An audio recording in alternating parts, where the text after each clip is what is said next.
been told to us by three agencies, the CIA, the NSA, and the FBI. It was told to us in January, a few days before Mr. Trump came into office. There was it was called an assessment, thin.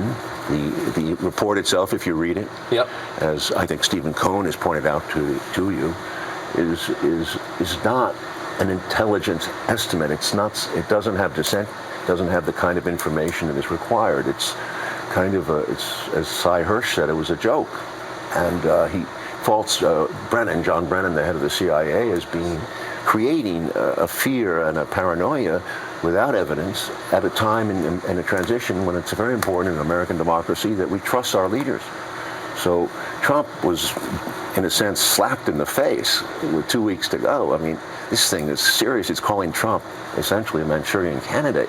That's as hostile as it's ever been in a transition. But you've seen that again and again. I mean, there was just a story out that the investigation into Trump, headed by former FBI Director Robert Mueller, apparently FBI agents are leaking details of that investigation to the press.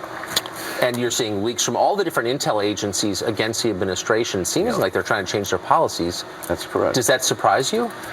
Well, the overtness of it does. If the investigation were to continue, which it probably will, I think that they have to go back to the origins of that leak in January. Who put out that information? Who gave it to the New York Times or Washington Post back channel? You have to ask these questions. It seems as if some people have said, and I tend to agree, the deep state, the military-industrial complex, the intelligence agencies, have their own position and have had it for many years, and they continue to promote the wars that they do in all these countries. And even Obama said, I want to close Guantanamo, I want to cut down on Afghanistan, I want to do this and I want to do that. He didn't do it. You have to ask yourself, who is running the country? Doesn't the president get to decide the policies? You'd think so. You'd think so, but I think we need a thorough examination of what's going on.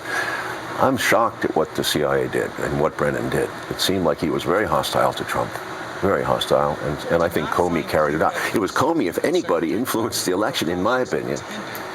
It was Comey's declaration that the investigation on Clinton had been dropped, and then he reopened it 3 weeks or 2 weeks before. Have you talked to President Trump in the last year or so? No, I directed him in a film, Wall Street Money Never Sleeps. It was a deleted scene, not his fault, but it was interesting to work with him for that day.